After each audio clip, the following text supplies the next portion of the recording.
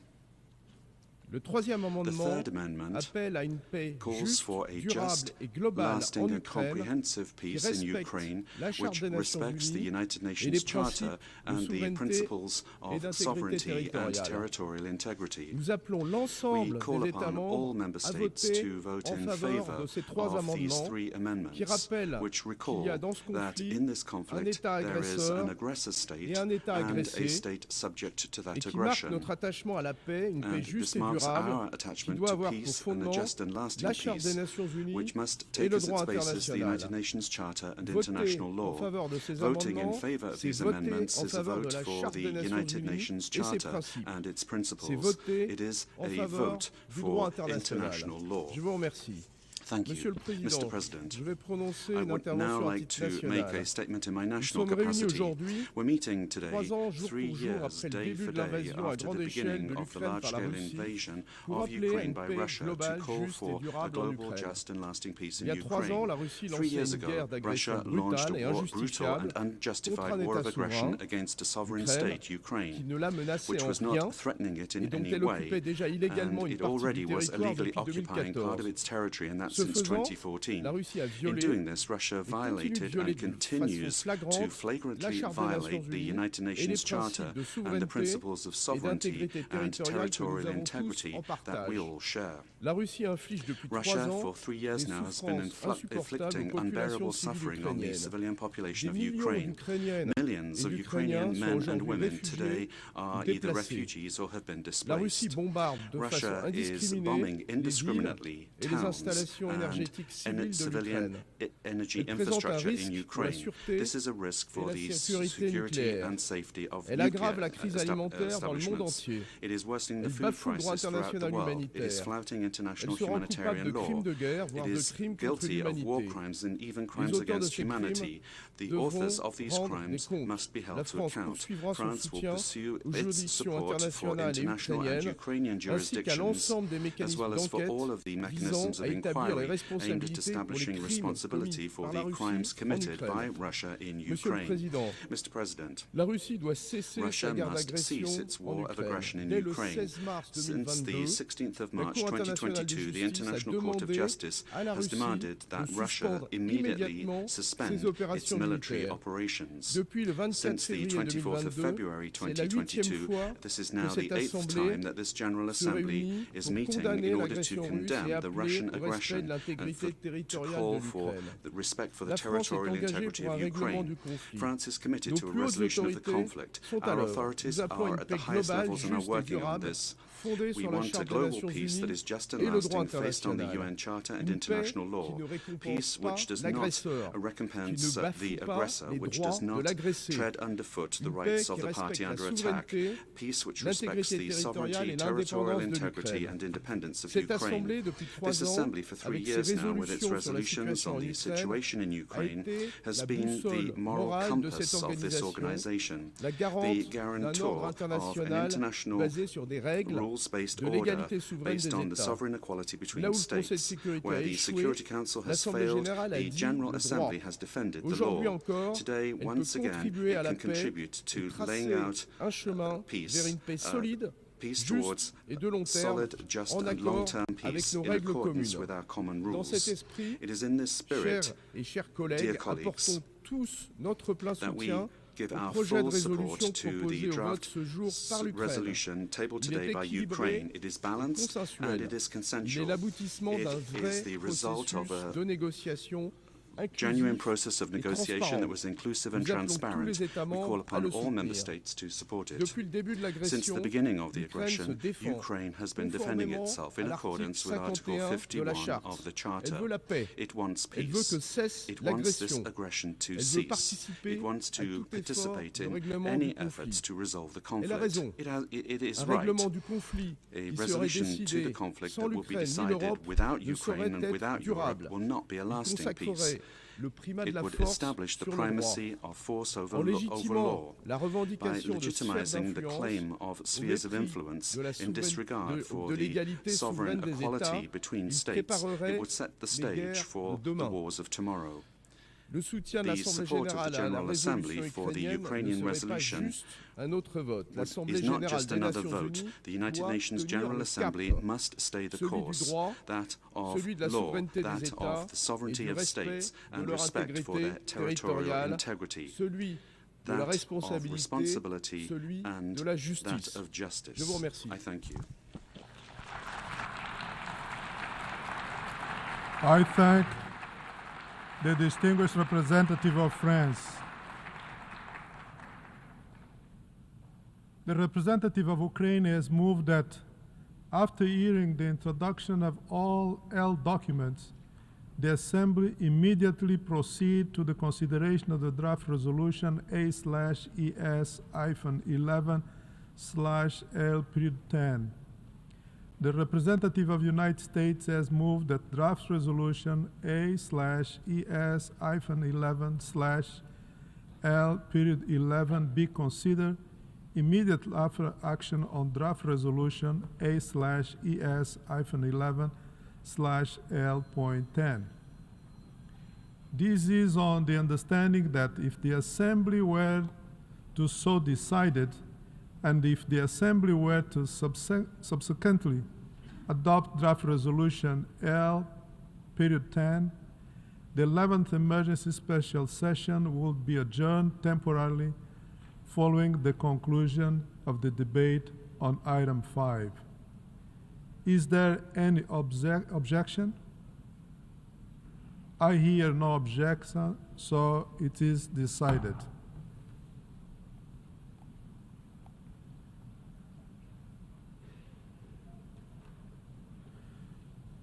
We shall now proceed to consider draft resolution A/ES-11/L-10 and L-11 and draft amendments A/11/L-12, L-13, L-14 and L-15.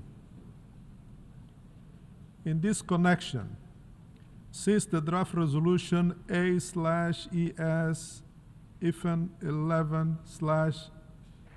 L.14 and L.15 have only been circulated today, it will be necessary to waive the relevant provision of Rule 78 of the Rules of Procedure, which read as follows. As a general rule, no proposal shall be discussed or put to the vote at any meeting of the General Assembly unless copies of it have been circulated to all delegations no later than the day preceding the meeting.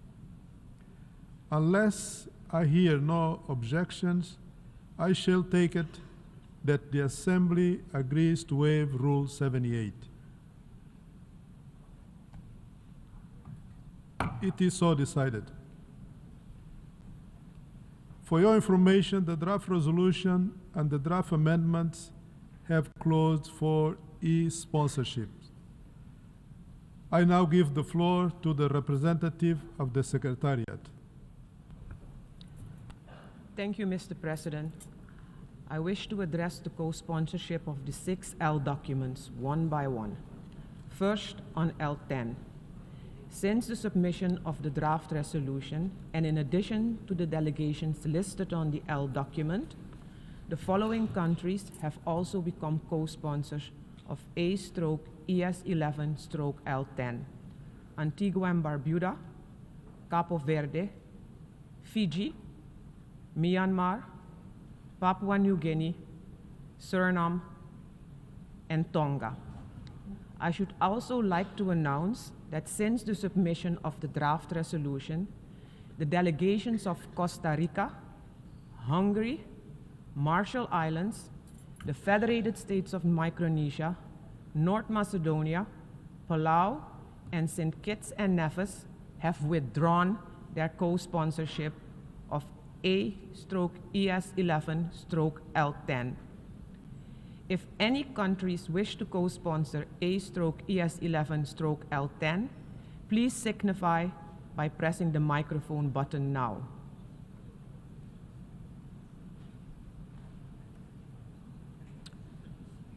I see none. So now we move on to L11.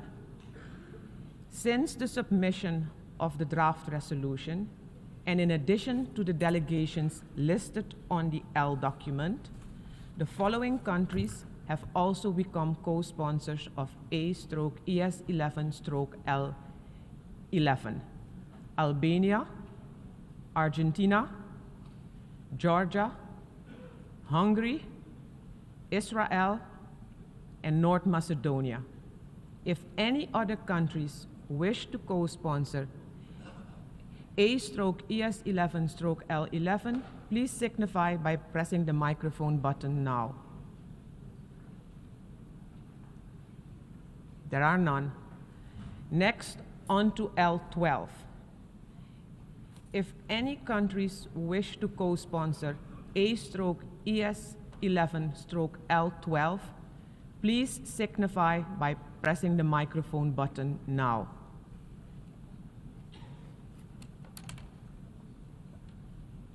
There are no additional co-sponsors for L12, so now we go on to L13. Since the submission of the draft amendment, and in addition to the delegations listed on the L document, the following countries have also become co-sponsors of A/ES11/L13: Canada, Iceland, Italy, Liechtenstein, Monaco, Norway, the Republic of Moldova, and Switzerland. If any other countries wish to co-sponsor A/ES11/L13, please signify by pressing the microphone button now. I see Andorra.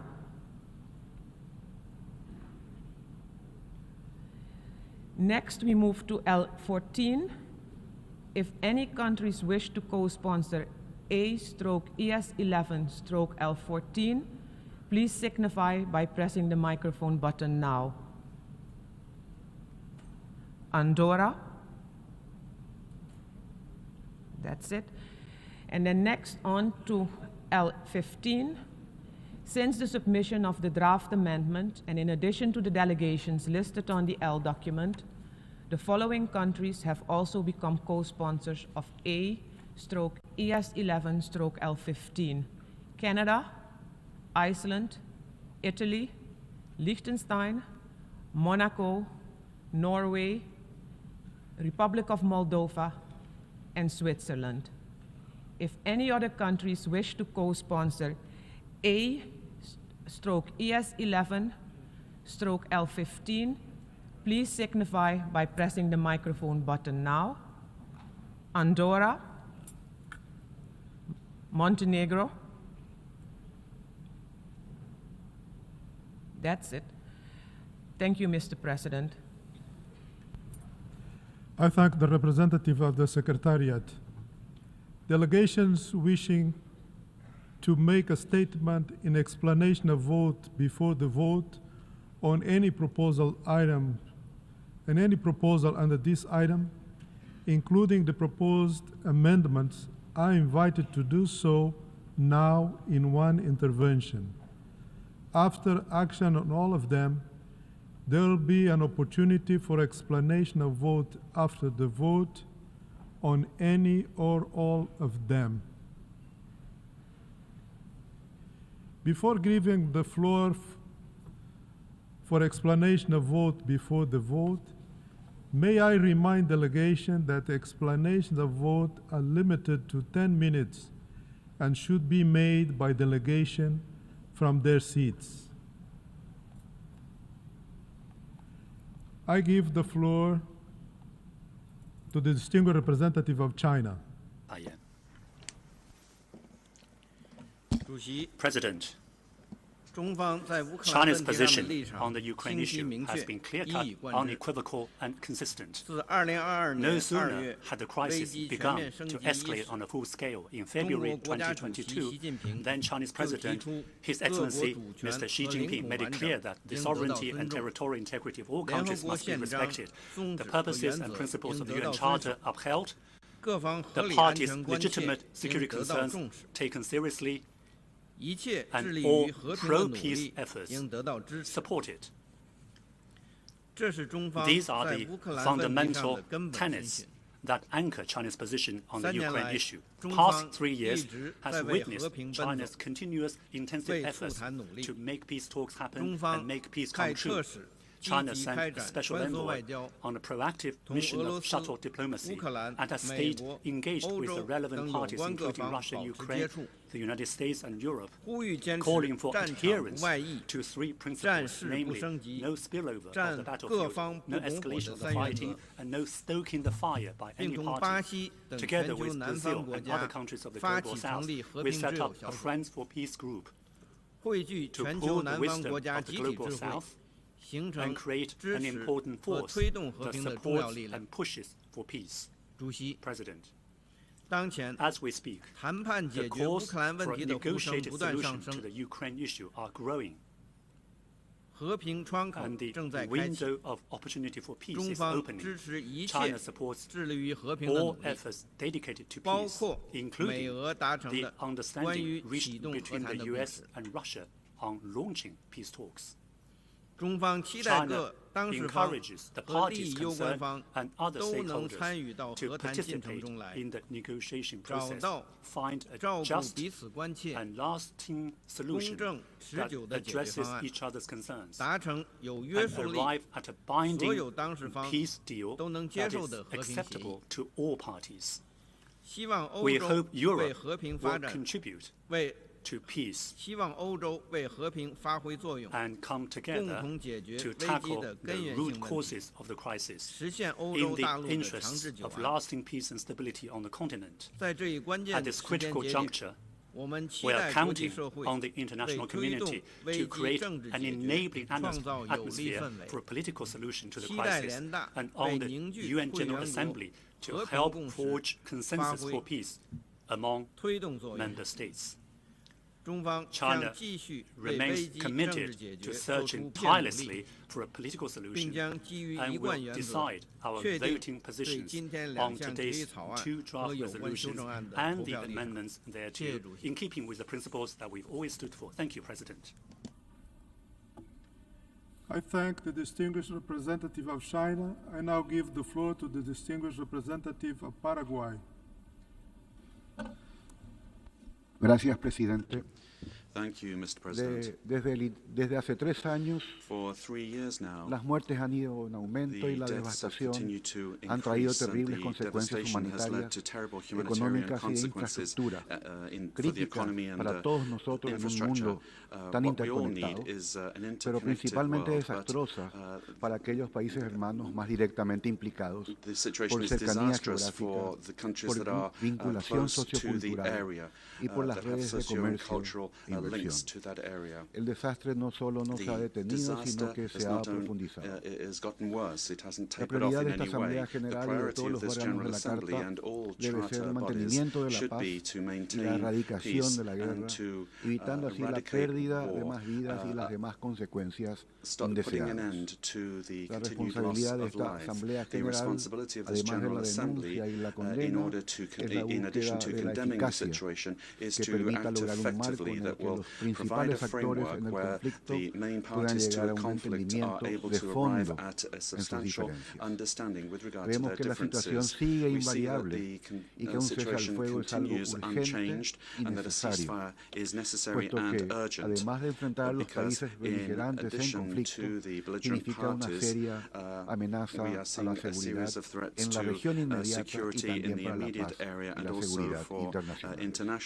La Asamblea General ha venido aplicando durante los últimos 3 años los mismos remedios a una enfermedad que no remite, y persistir en ello puede llevar a los países directamente involucrados a la ruina y a esta organización a un mayor descrédito. El Paraguay considera que es el momento de buscar nuevos caminos, nuevas oportunidades. Nos parece que la propuesta nueva L11 ofrece eso, una nueva oportunidad para hacer una pausa y acercarnos por medio del diálogo entre todos los actores involucrados e interesados a una solución de fondo. Presidente, el Paraguay ha apoyado de manera determinada y permanente la paz con su voto positivo a las resoluciones aprobadas en relación a esta realidad, que deseamos que concluya, y resaltamos por ello que las resoluciones ES 11/4 del 2022 y ES 11/6 del 2023, aprobadas por esta Asamblea General en pasadas reuniones de esta sesión especial, siguen vigentes y son parte de la normativa internacional. Sin embargo, no es menos cierto que tenemos la oportunidad de una nueva aproximación a la búsqueda de la paz y el entendimiento entre las partes de conflicto, y el Paraguay desea apoyar en esta oportunidad. Por lo anterior, mi país votará a favor de la propuesta L11 y se abstendrá en la propuesta L10. Muchas gracias. Thank you very much. I thank the representative of Paraguay, and now I give the floor to the distinguished representative of Indonesia. Thank you, Mr. President. Indonesia has consistently called for an immediate cessation of hostilities to end the war in Ukraine and for peace to prevail. This position is firmly rooted in Indonesia's principled foreign policy, one that upholds the UN Charter, adherence to international law, respects territorial integrity, and promotes peaceful settlement of dispute through an inclusive process. Our President has repeatedly reaffirmed Indonesia's commitment to peace in Ukraine and has even contributed by putting forward a peace proposal to push the parties towards negotiation and a comprehensive settlement. Lasting peace requires all parties to sit together and give diplomacy a chance to end a conflict that continues to have grave humanitarian consequences. The devastation that emanates from conflict in Ukraine is undeniable, both for the Ukrainian people as well as to the world at large, including to the global South. Therefore, Indonesia believes that the General Assembly, through this emergency special session, must send a strong and unified message not that of a division in response to this situation. Indonesia hopes that any decision taken by the General Assembly today reflects a genuine commitment to resolving the conflict. We must ensure that any resolution adopted here in the Assembly is not merely symbolic. It must be future-proof, genuinely advances peace, and effectively implementable. At this critical juncture, we cannot afford resolutions that merely serve as trophies on a shelf. Let us therefore work together to uphold the following principles: respect to the UN Charter, international law, and human rights; respect to territorial integrity of any nation; ensure that double standards have no place in the multilateral system; and to guarantee that peace prevails through peaceful settlement of dispute based on an inclusive process that addresses the concerns of all parties. Indonesia's position today on any document will reflect our firm commitment to these principles. Thank you, Mr. President. I thank the distinguished representative of Indonesia. I now give the floor to the distinguished representative of South Africa. Thank you, Mr. President. Today, we mark the 3rd anniversary of the conflict between Russia and Ukraine. The failure to resolve this conflict and at its outbreak is a stark indictment of the commitment to the central tenet of this organization, which is the peaceful resolution of conflict. South Africa continues to call for the urgent cessation of the Russia-Ukraine conflict in order to prevent the further loss of life and the destruction of Ukraine's infrastructure. Every effort must be made to de-escalate the conflict. South Africa remains firmly committed to the need for a peaceful and negotiated resolution of the conflict within a rules-based system centered on international law, including the respect for human rights and the principles of the UN Charter. The sovereignty and territorial integrity of all states remain inviolable. In this light, South Africa supports all efforts to bring the conflict to an end and welcomes all efforts to bring about negotiations. We remain steadfast in our commitment to peaceful resolution of the conflict through a negotiated settlement, with all parties to the conflict having a seat at the table. We have always maintained that a commitment to inclusivity is key to deliver the buy-in of all parties to the conflict and to provide acceptable solutions to the parties.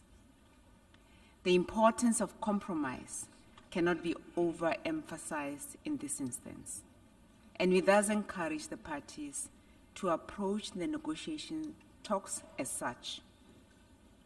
South Africa stated this at the conference held in Switzerland last year, and we state it again today. Mr. President, while South Africa acknowledges that the resolution before this Assembly recognizes the centrality of the principles of the UN Charter and that it speaks to a cessation of hostilities, South Africa maintains that the current resolution does not go far enough in terms of inclusivity and creating a positive momentum towards a peaceful negotiation. South Africa reiterates the importance to make real and meaningful progress towards the peace rather than contribute towards further divisiveness. We have had resolutions similar to this over the last 3 years, yet the war continues. As members of the General Assembly, representing the international community, we should, through our words and actions, take actions that promote peace. If we continue doing what we have been doing and it doesn't reap positive results, then we should consider a different approach. We are at the point of inflection in this conflict, with the urgency to seize the momentum towards a negotiated settlement. There is currently an opportunity that is being presented to this assembly to reflect on their approach to this particular conflict and perhaps take a different path towards peace. It is our view that the current text does not resonate with the renewed impetus towards a negotiated settlement. In conclusion, Mr. President, South Africa urges the parties to the conflict to begin to identify areas of common interest rather than to continue upon divergent ground. It is in this context that South Africa will abstain from this resolution as proposed by Ukraine. I thank you. I thank the distinguished representative of South Africa. I now give the floor to the distinguished representative of the United States. Thank you, Mr. President. Mr. President, the United States urges member states to vote no on the European Union and Russian Federation amendments to the U.S. draft resolution. We cannot support them. These amendments pursue a war of words rather than an end to the war. The attempt to add this language detracts from what we are trying to achieve with this forward-looking resolution, a firm consensus from the members of this body to unite behind a resolution calling for the end to this conflict. We urge other members to join us in rejecting these amendments as we work toward the goal of building a lasting peace between Ukraine and Russia. I would ask all members to remember that the U.S. resolution is not the peace deal. It is the path to peace. Mr. President, if these amendments pass, the United States would consider that the resolution will no longer be able to achieve the consensus of this body on the most solemn pursuit, the pursuit of peace. Neither these amendments nor the resolution offered by Ukraine will stop the killing. The UN must stop the killing. We urge all member states to join us in returning the UN to its core mission of international peace and security. Thank you, Mr. President. I thank the distinguished representative of the United States. Now I give the floor to the distinguished representative of Spain. Gracias, señor presidente. Thank you, Mr. President. Transcurridos 3 años desde el inicio de la no provocada, injustificada e injustificable agresión rusa contra Ucrania, deseo comenzar reiterando la firme condena de España a esta acción inmoral y contraria a los principios más elementales del derecho internacional y de la Carta de Naciones Unidas, tal y como han constatado las sucesivas resoluciones de esta Asamblea General. Rusia continúa a día de hoy con sus bombardeos indiscriminados contra la población y contra la infraestructura civil crítica, violando de forma flagrante el derecho internacional humanitario. Según la Oficina de la ONU para los Derechos Humanos, al menos 12.600 civiles han muerto en Ucrania desde el inicio de la agresión, 633 de ellos niños. Estos crímenes no pueden ni deben quedar impunes.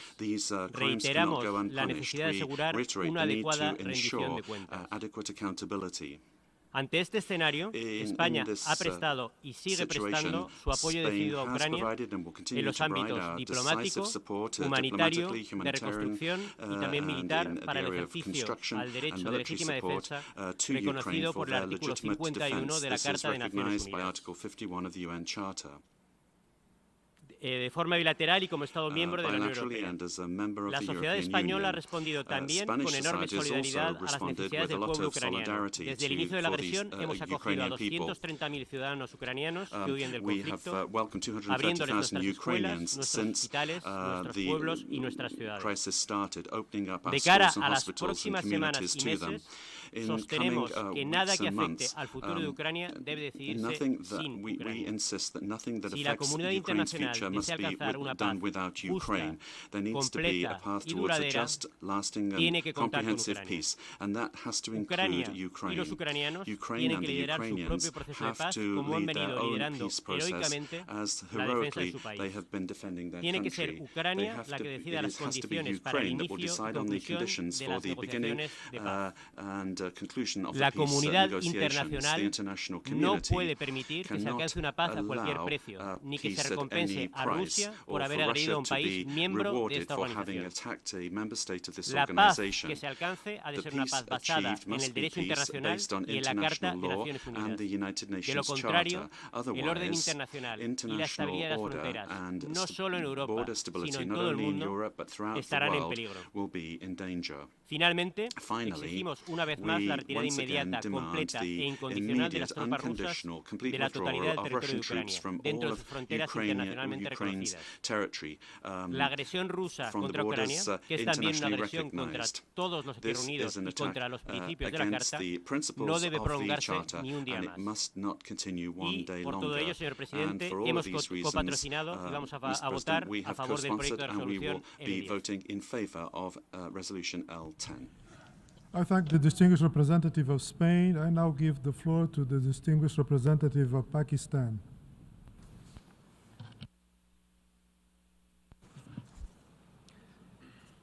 Mr. President, as this assembly meets today, the conflict in Ukraine continues to rage 3 years since it erupted, inflicting unimaginable suffering on millions of people and leaving a trail of destruction and misery. And so far, even as the military and humanitarian crisis has intensified, the pursuit of peace has remained largely absent and elusive. Pakistan is deeply concerned by this conflict that has caused immense human suffering and massive damage to infrastructure, economy, and society. It has had vast consequences for the global economy, and particularly for the developing countries. Most ominously, if the hostilities continue, there is an ever-present danger of further military and geographical escalation of this conflict, which poses a clear and significant threat to international peace and security. Pakistan's position on this, as other conflicts, is based on adherence to the principles of the UN Charter: self-determination for peoples, respect for the sovereignty and territorial integrity of states, and non-acquisition of territory by the threat or use of force.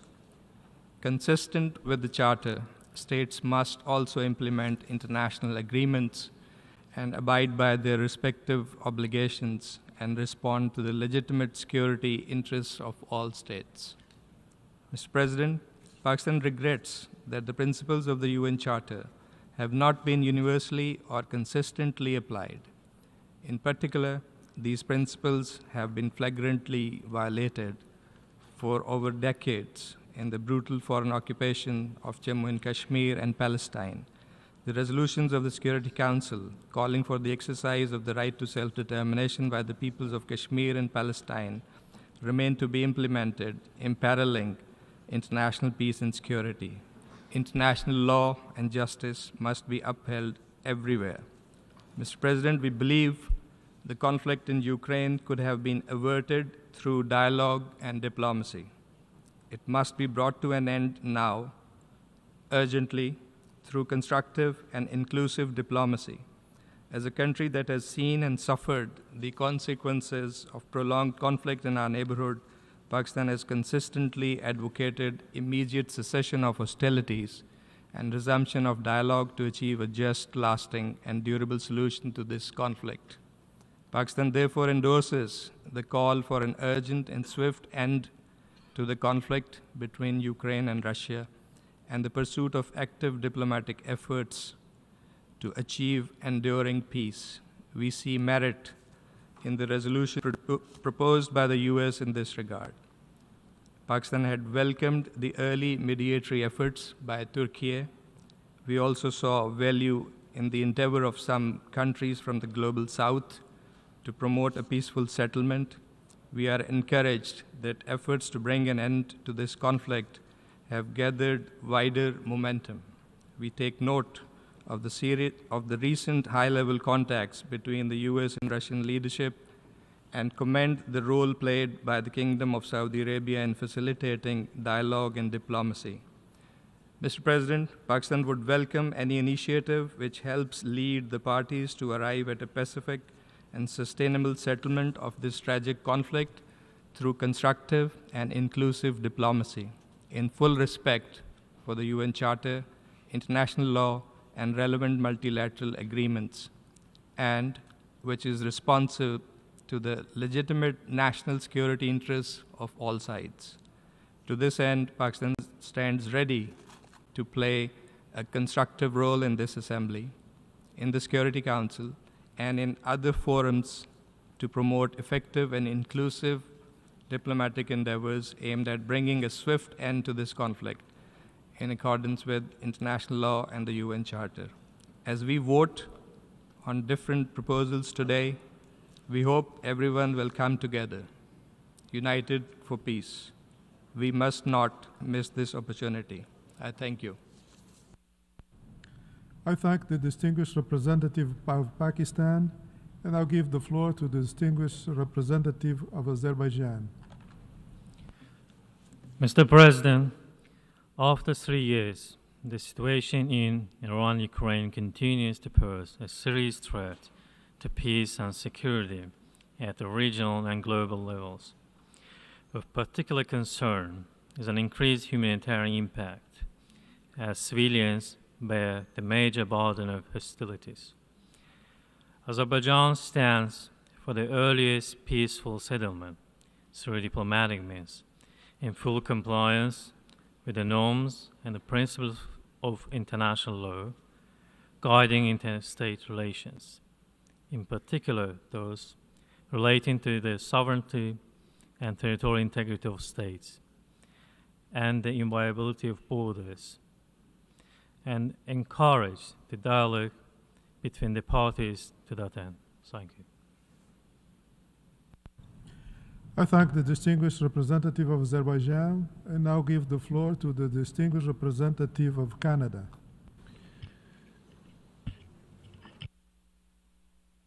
Merci, Monsieur le Président. Thank you, Mr. President. Mes collègues, nous sommes tous réunis aujourd'hui pour la cause de la paix.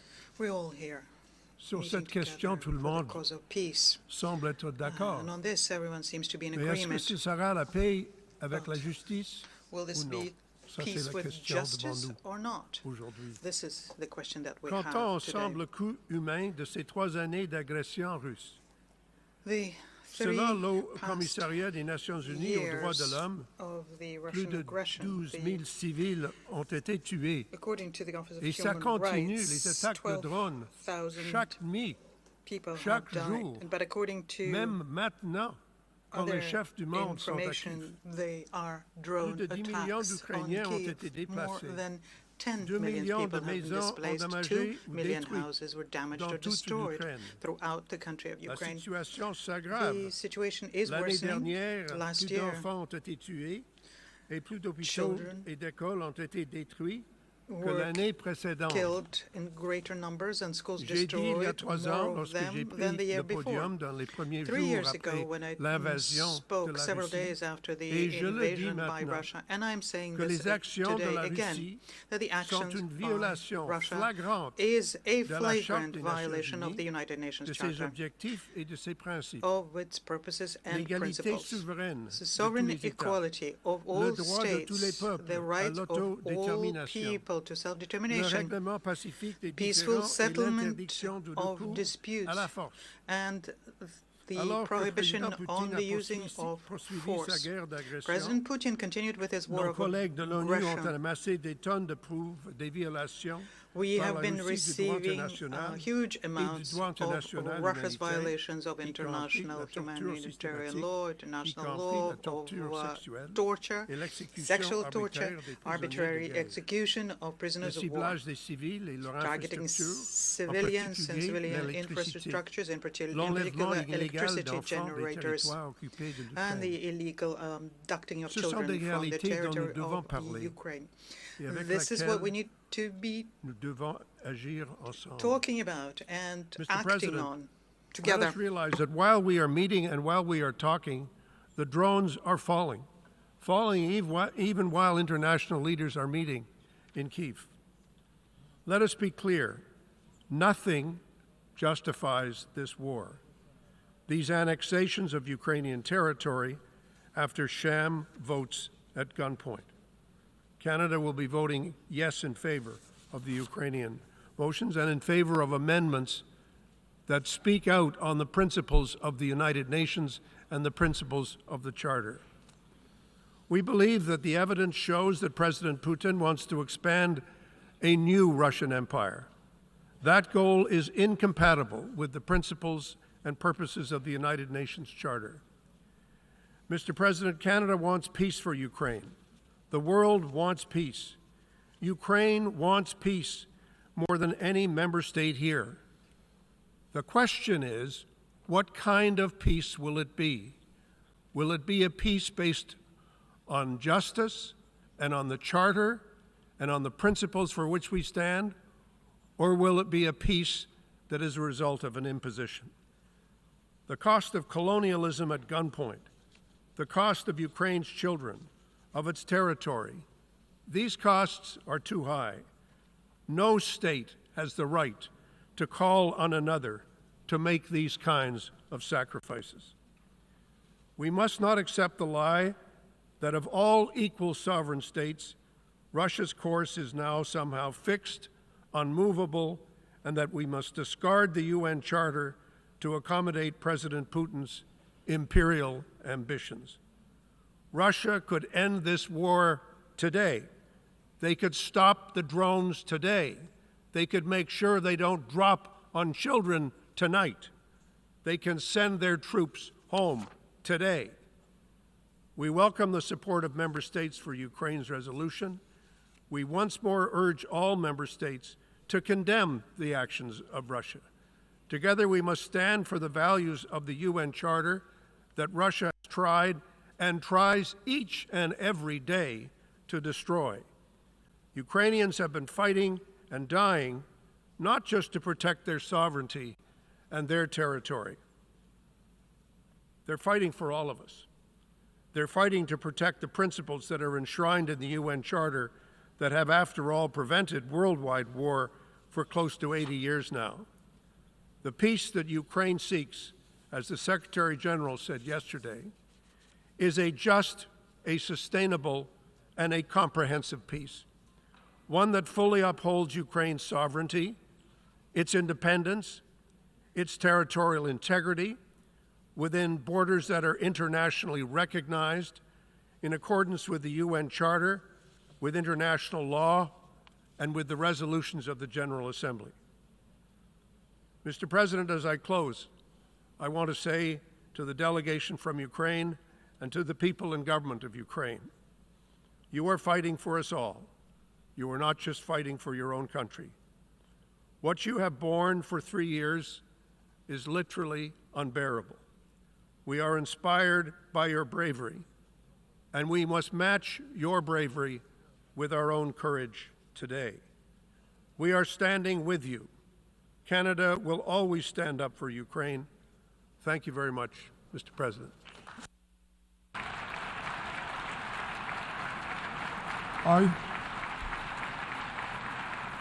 I thank the distinguished representative of Canada. We have heard the last speaker in the explanation of vote before the vote. Before proceeding further, I wish to address the question concerning the majority required for the adoption of the draft resolutions.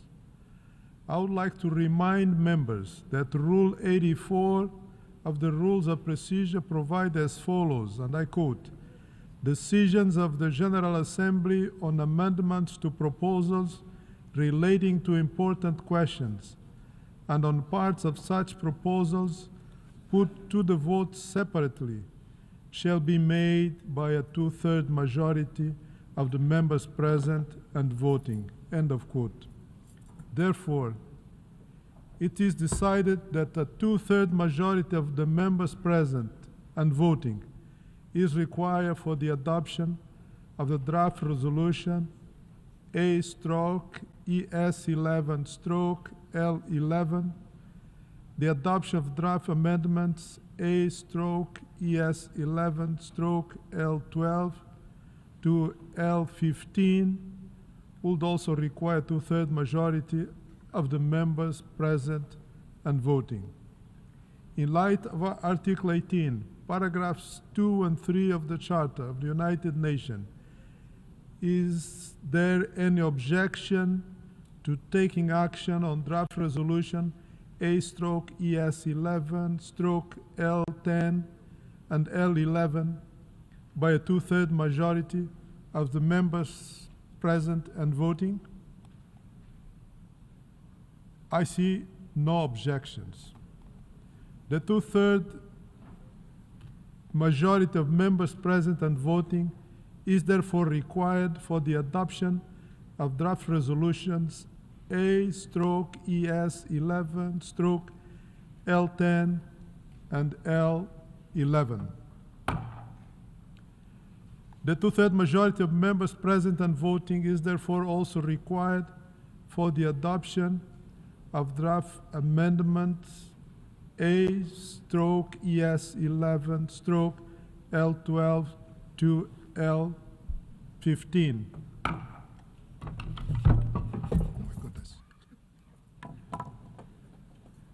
The Assembly will turn to draft resolution A/ES11/L10 and L11 one by one. The Assembly will now take a decision on draft resolutions A/ES11/L10 entitled Advancing a Comprehensive, Just, and Lasting Peace in Ukraine. A recorded vote has been requested. We shall now begin the voting process. Those in favor of draft resolution A/ES11/L10, please signify. Those against, abstentions. The Assembly is now voting on draft resolution A/ES11/L10 entitled Advancing a Comprehensive, Just, and Lasting Peace in Ukraine. Will all delegations confirm that their votes are accurately reflected on the screen?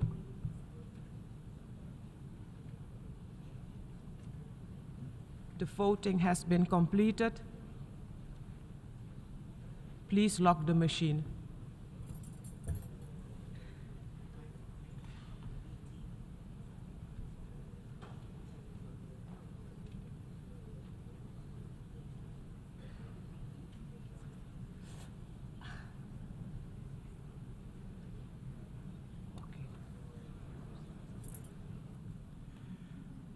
The result of the vote is as follows.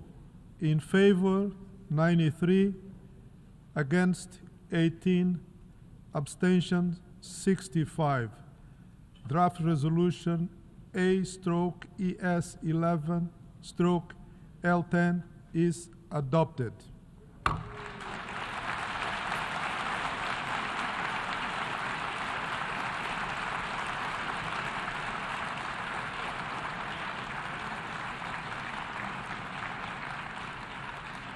Before we proceed to take action on draft resolution A/ES11/L11, in accordance with Rule 90 of the Rules of Procedure, the Assembly shall first take a decision on draft amendments A/ES11/L12 to L15, one by one.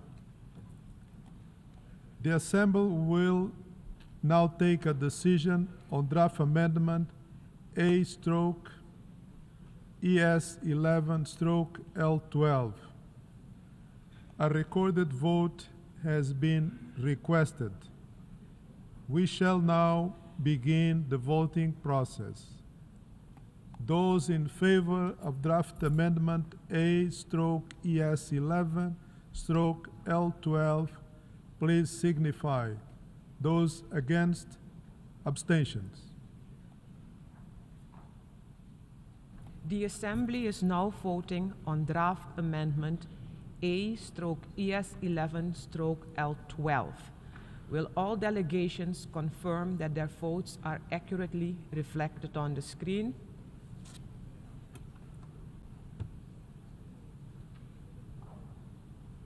The voting has been completed.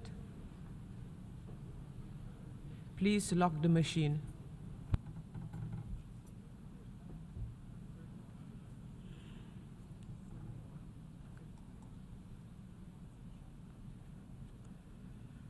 The result of the vote is as follows.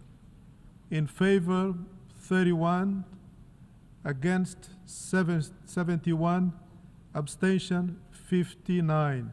The draft amendment A/ES11/L12 is not adopted.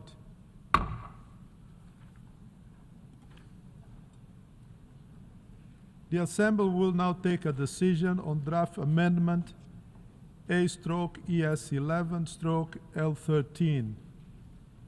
A recorded vote has been requested. We shall now begin the voting process. Those in favor of draft amendment A/ES11/L13, please signify. Those against, abstentions. The Assembly is now voting on draft amendment A/ES11/L13. Will all delegations confirm that their votes are accurately reflected on the screen? The voting has been completed. Please lock the machine.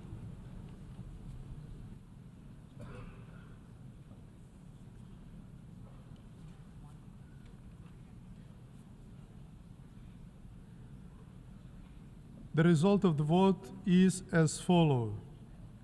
In favor, 60, against, 18, abstentions, 81.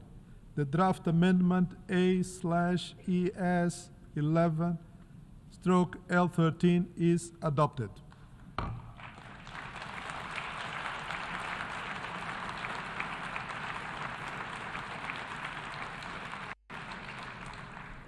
The Assembly will now take a decision on draft amendment A/ES11/L14. A recorded vote has been requested. We shall now begin the voting process. Those in favor of draft amendment A/ES11/L14, please signify. Those against, abstentions.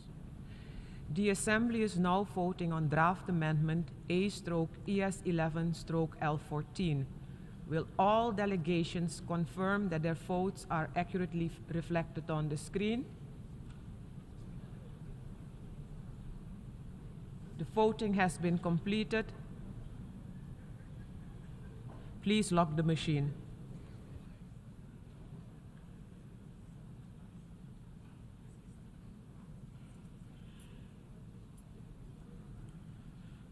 The result of the vote is as follows. In favor, 79, against 16, abstentions 67.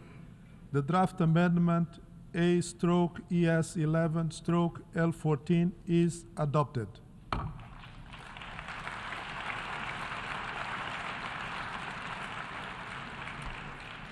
The Assembly will now take a decision on draft amendment A/ES11/L15. A recorded vote has been requested. We shall now begin the voting process. Those in favor of draft amendment A/ES11/L15, please signify. Those against, abstentions. The Assembly is now voting on draft amendment A/ES11/L15. Will all delegations confirm that their votes are accurately reflected on the screen? The voting has been completed. Please lock the machine.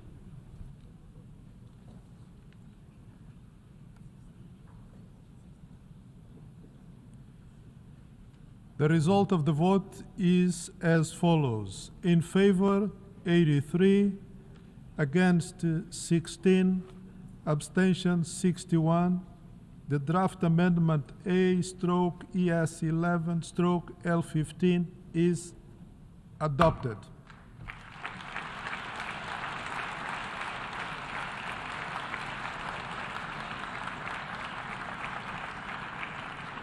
Since the draft amendment A/ES11/L13, L14, and L15 were adopted, we shall proceed to take action on draft resolution A/ES11/L11 as amended.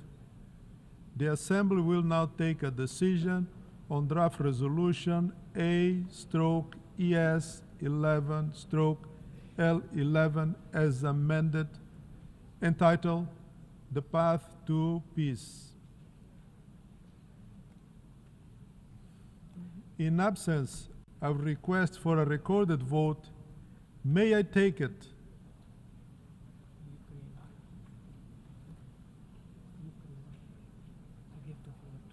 Oh.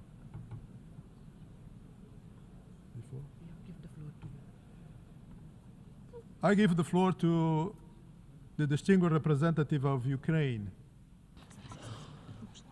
Thank you, Mr. President. The delegation of Ukraine would like to request a recorded vote on the draft resolution A/ES11/L.11. Thank you.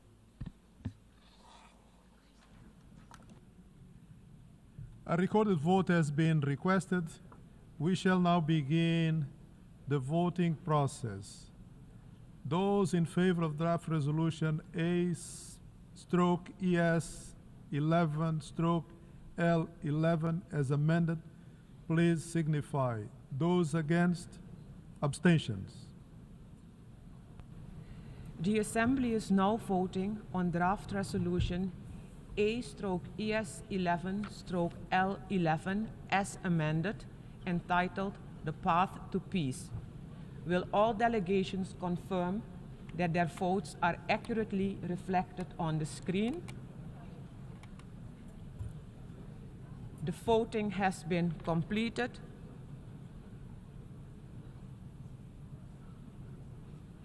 Please lock the machine.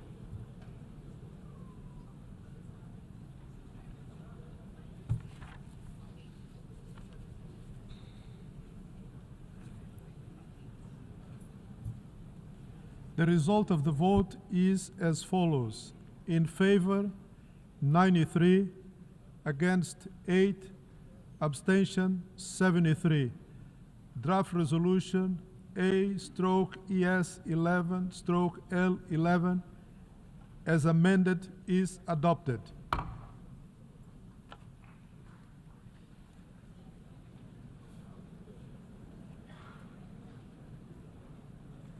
Before giving the floor for explanation of vote after the vote, may I remind the delegation that explanations of vote on any and all of the proposals and amendment are limited to 10 minutes and should be made by delegations from their seats. I give the floor to His Excellency Dag Artelius, Deputy Minister for Foreign Affairs of Sweden, on behalf of Nordic countries. Mr. President, I have the honor to speak on behalf of the 5 Nordic countries, Denmark, Finland, Iceland, Norway, and my own country, Sweden. Today, we mark 3 years since Russia's full-scale invasion of Ukraine, a Russian war of choice, a war that Russia could end by a single order from its president. For 3 years, Ukraine has defended its people and shown remarkable resilience. During these 3 years, this General Assembly has repeatedly and overwhelmingly reaffirmed its commitment to the sovereignty, independence, and territorial integrity of Ukraine. Mr. President, no one feels the effects of the war more than Ukraine and its people. No one wants peace more than Ukraine. But it needs to be a comprehensive, just, and lasting peace, a peace in accordance with international law, including the rules and principles of the UN Charter. Russia and other potential aggressors must now draw the conclusion that violations of international law will pass without consequences. Such conclusions would risk renewed aggression and undermine global security. Russia must be held to account for the crimes it has committed in and against Ukraine, including for the crime of aggression. Let's be clear, this is not a conflict between 2 parties. This is a war in which Russia, a permanent UN Security Council member no less, is the aggressor and Ukraine is the victim. A fundamental starting point for any conflict resolution is that the injured party be part of the process. Ukraine must be involved in any negotiations. Likewise, Europe must be involved in decisions that affect the core of European security. The Nordic message is clear. Respect for international law, including the UN Charter, must be ensured. UN member states need a world order based on university-agreed rules, not the imperial ambitions of individual rulers. Mr. President, the Nordics were proud to co-sponsor the resolution presented by Ukraine and more than 50 other UN member states. The resolution called for de-escalation, cessation of hostilities, and set the foundation for just and lasting peace in Ukraine. Thank you, Mr. President. I thank the Honorable Deputy Minister of Foreign Affairs of Sweden. I give the floor to the distinguished representative of Thailand.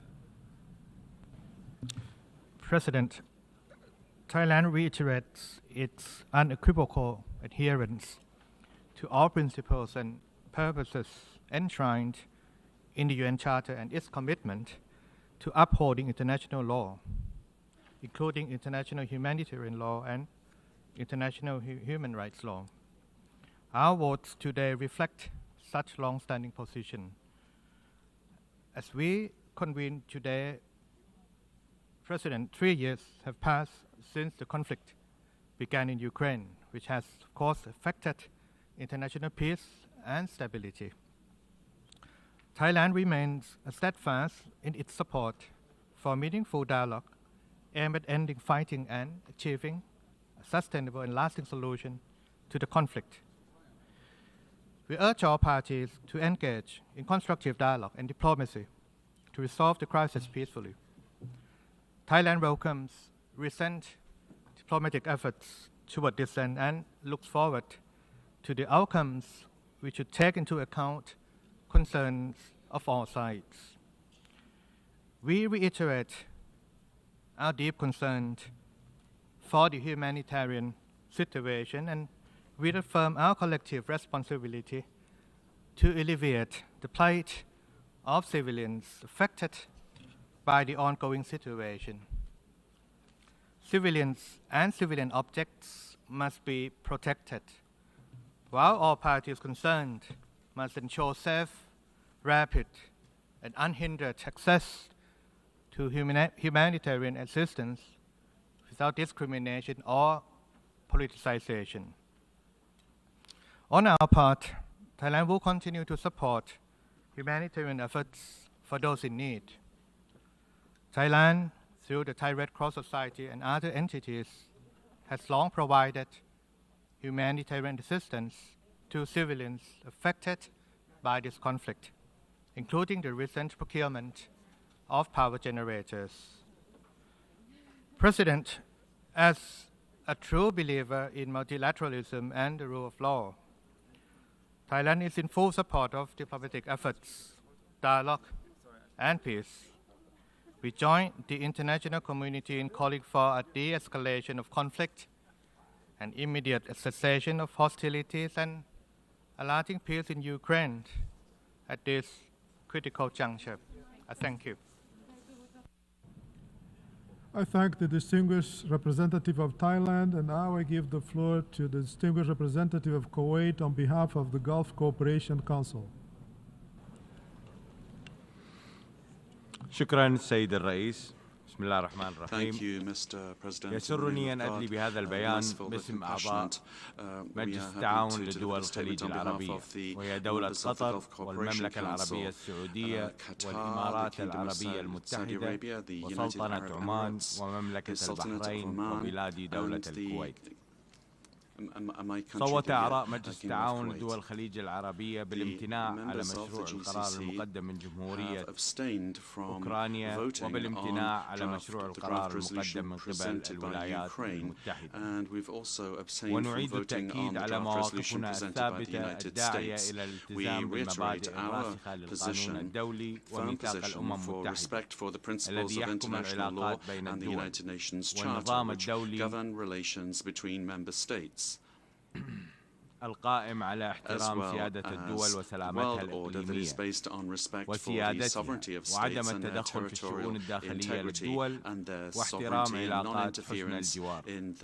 ونشير في هذا الإطار إلى المادة الثانية من الميثاق التي توجب على الدول الأعضاء تسوية المنازعات الدولية بالوسائل السلمية والامتناع عن استخدام القوة أو التهديد باستخدامها في العلاقات الدولية. وفي هذا السياق يؤكد أعضاء مجلس التعاون لدول الخليج العربية على دعمهم لجهود الوساطة والحوار لحل الأزمة بين روسيا الاتحادية وجمهورية أوكرانيا ووقف إطلاق النار وحل الأزمة بشكل سياسي وتغليب لغة الحوار وتسوية النزاع من خلال المفاوضات. السيد الرئيس، انطلاقا من حرص دول مجلس التعاون على إنهاء الصراع في أوكرانيا في أسرع وقت وحله من خلال السبل الدبلوماسية والسلمية وصولا إلى حل سياسي شامل يستتب من خلاله الأمن والسلم الدوليين، دأبت المجموعة الخليجية على اتخاذ تدابير جدية لتقريب وجهات النظر بين أطراف الأزمة، وأخذت على عاتقها مسؤولية الوساطة على مدار الثلاث سنوات الأخيرة، نجحت من خلالها في إطلاق وتبادل العديد من الأسرى بين الجانبين.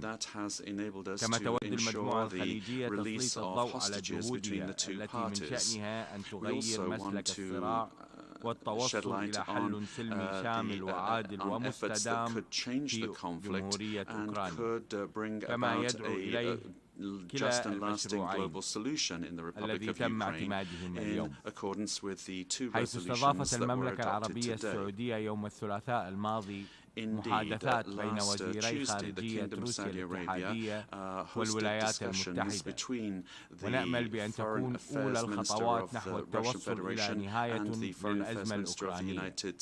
وتواصل دولة الإمارات جهود الوساطة لتبادل السجناء من كلا البلدين، والتي نجحت في الإفراج عن 2883 أسيرا عبر 12 عملية تبادل منذ بدء النزاع، آخرها شملت الإفراج عن 300 أسير في مطلع هذا الشهر.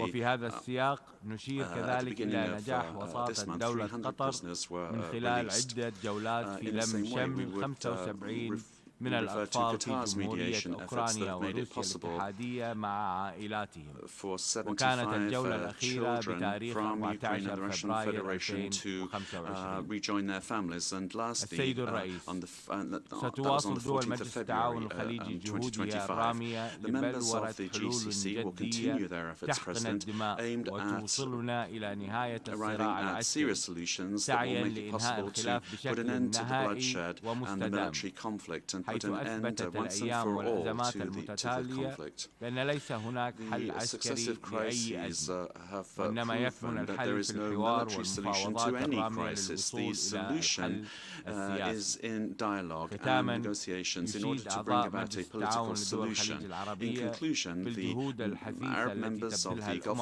Cooperation Council would like to mention the tireless efforts of the United Nations and humanitarian organizations to meet the urgent humanitarian needs of civilians. We'd also like to thank the Secretary General for his ongoing efforts aimed at responding to this crisis.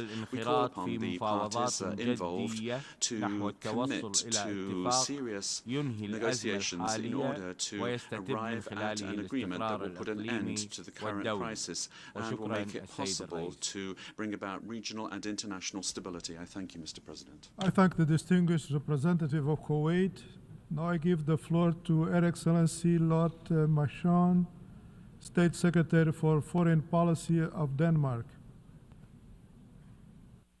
Thank you, Mr. President. Exactly 3 years ago today, Russia launched its illegal full-scale invasion of Ukraine. It did so in clear violation of the UN Charter, in continuation of what it started in 2014. Russia's aggression has resulted in a long and brutal war with terrible consequences. It's a war that has caused and continues to cause tremendous humanitarian suffering, hundreds of thousands killed, millions more displaced, and almost 13 million people in humanitarian need. Today we have gathered here in the General Assembly to show our solidarity with the plight of Ukraine. Our aim is to advance on a comprehensive, just, and lasting peace in Ukraine, grounded in the principles of the Charter.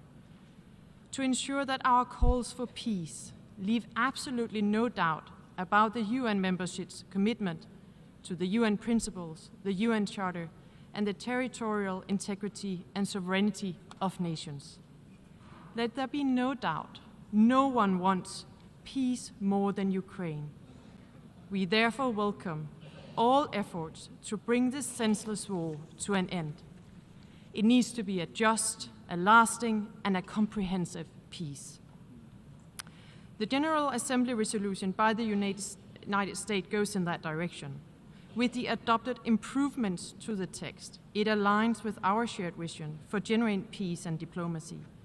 It refers to the core values we collectively must uphold: the sovereignty, the territorial integrity of states, which are and continues to be the basic principles of the Charter. The resolution correctly states there is only one aggressor, Russia, and one victim, Ukraine, in this savage war. It also underlines that for any peace to be just, lasting, and comprehensive, and in full compliance with the UN Charter, we must ensure that Ukraine's security, territorial integrity, and sovereignty are upheld. In our view, this resolution complements the resolution on advancing a comprehensive, just, and lasting peace in Ukraine, which we co-sponsored and supported. This is why Denmark has decided to vote yes to the US draft resolution with the adopted improvements. I thank you. I thank Her Excellency, the State Secretary for Foreign Policy of Denmark. Now I give the floor to the distinguished representative of Singapore.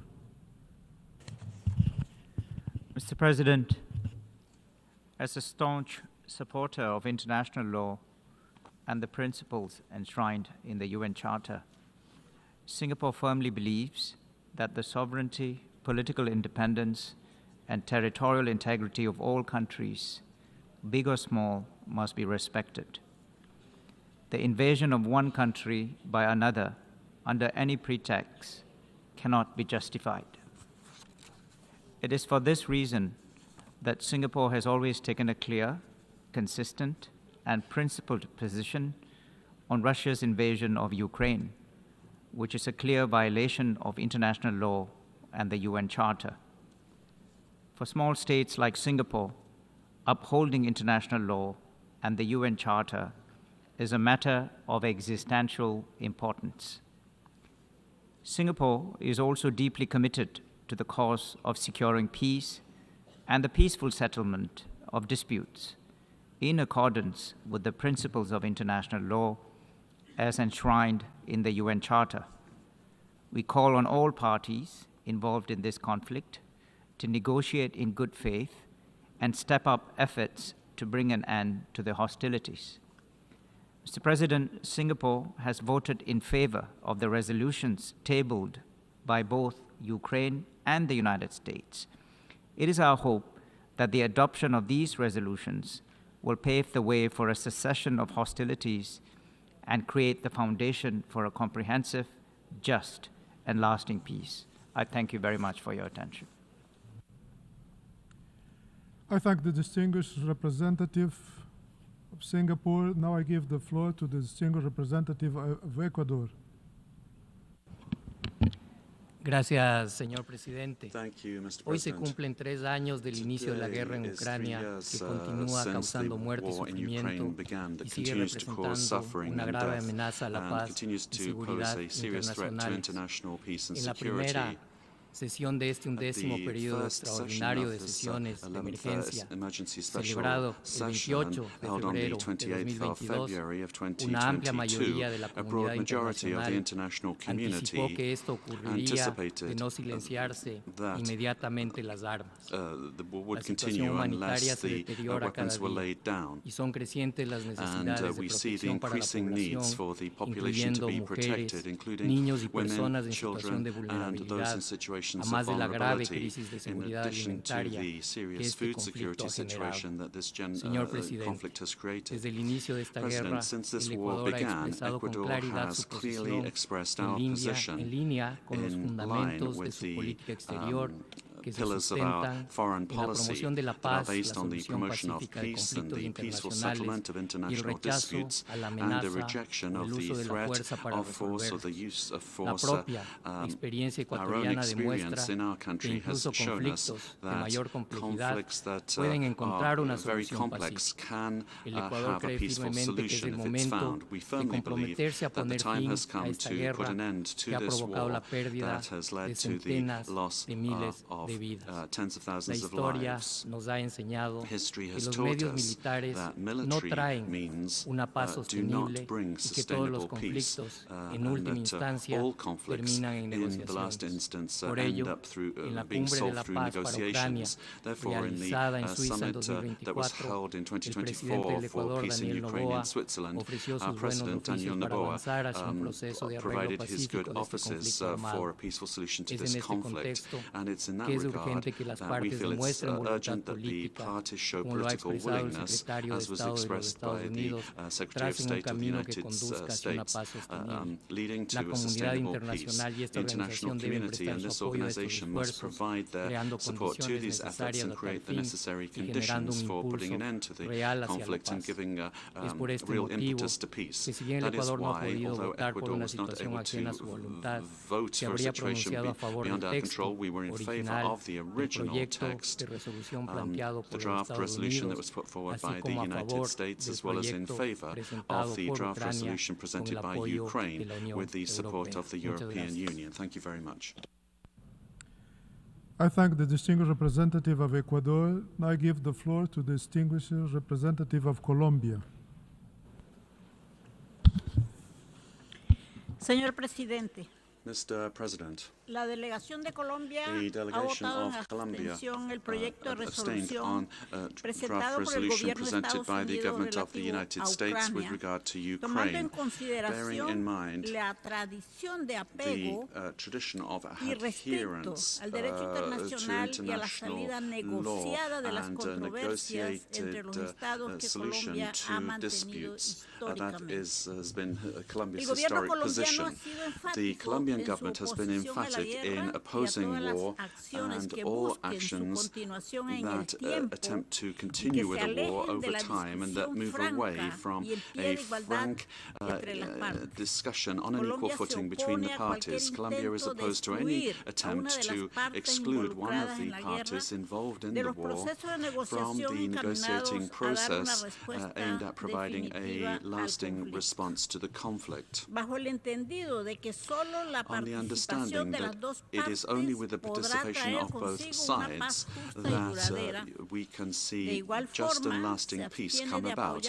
We also abstain from supporting the resolution drawing attention to the lack of action for a definitive end to the crisis that would put an end to genocide in the Gaza Strip and the violence generated in the occupied Palestinian territories. The deployment of actions of the global north in Ukraine is a worrying contrast with regard compared to the inaction of the allowing for the systemic violation against the Palestinian people. We would call for an immediate ceasefire between Russia and Ukraine that would lead to negotiations for a just and lasting peace. Colombia voted in favor of human rights, and that's why, once again, we express our firm willingness to support efforts to resolve conflicts and build peace, always with the participation of all parties involved. Thank you very much. I thank the distinguished representative of Colombia. I give the floor to the distinguished representative of Qatar.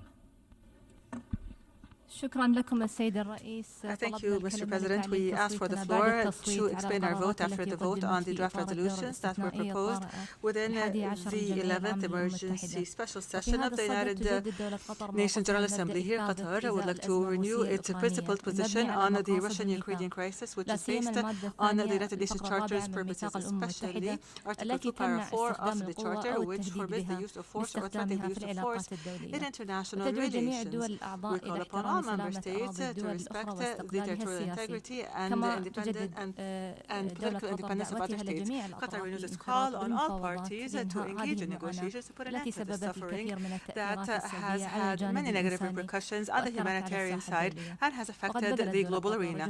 Qatar has exerted humanitarian and diplomatic efforts extensively to participate in resolving this crisis. These efforts are an extension of the state of Qatar's approach to mediation and the peaceful resolution of conflict.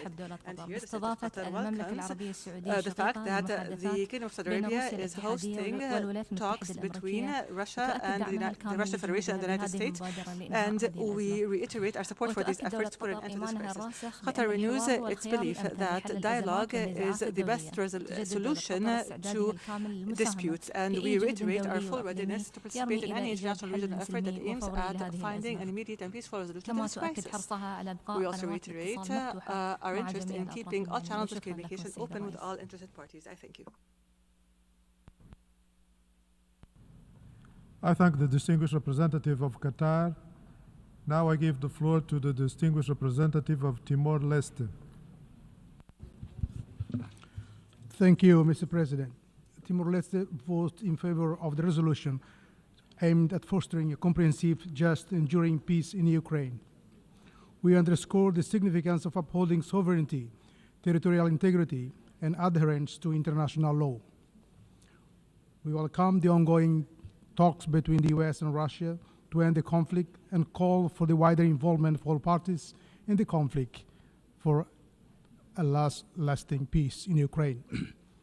We recognize that the ongoing conflict in Ukraine poses a serious threat not only to its citizens, but also to global stability and security. Timor-Leste calls for a swift end to the conflict and urges a lasting peace between Ukraine and the Russian Federation. Mr. Chair, our endorsements of the resolutions tabled by the Ukraine and the US is based on the following core principles. First, we affirm the sovereignty and territorial boundaries of every nation, including Ukraine, must be honored and safeguarded.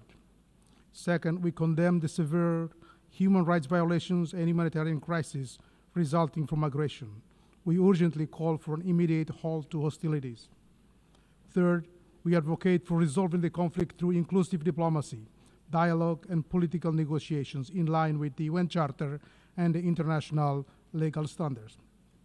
We urge all parties involved in the conflict to stop fighting, respect international law, and strive for a peaceful settlement that prioritizes the health, dignity, and well-being of the Ukrainian people.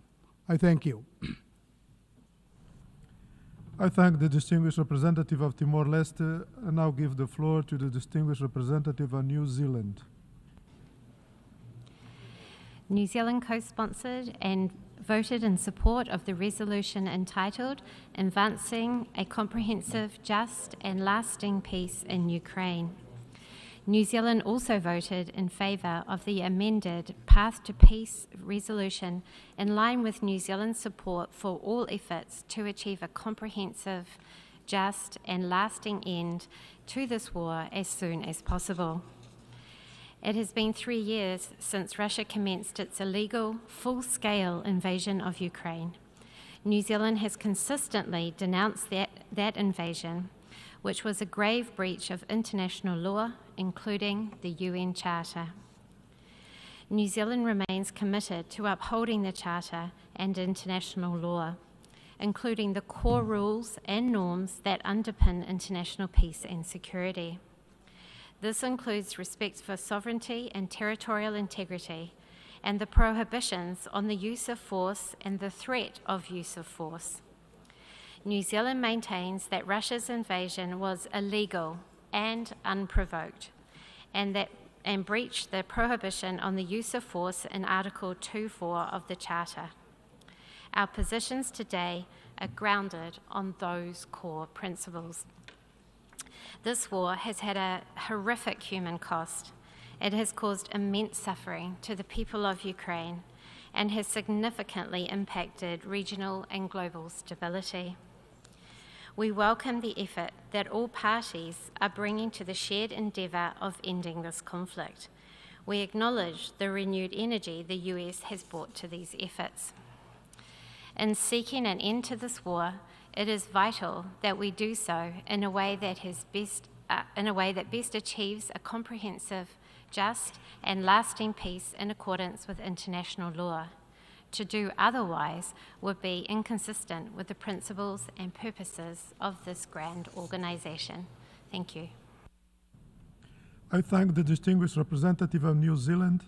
Now I give the floor to the distinguished representative of the Republic of Korea. Thank you, Mr. President. Today, we are gathered here once again for an emergency special session of the General Assembly, solemnly commemorating the 3rd anniversary of a war of aggression waged by a permanent member of the Security Council against a sovereign state. This blatant violation of the principles of the UN Charter continues to bring immense suffering to innocent people. There are 2 goals that everyone can agree on.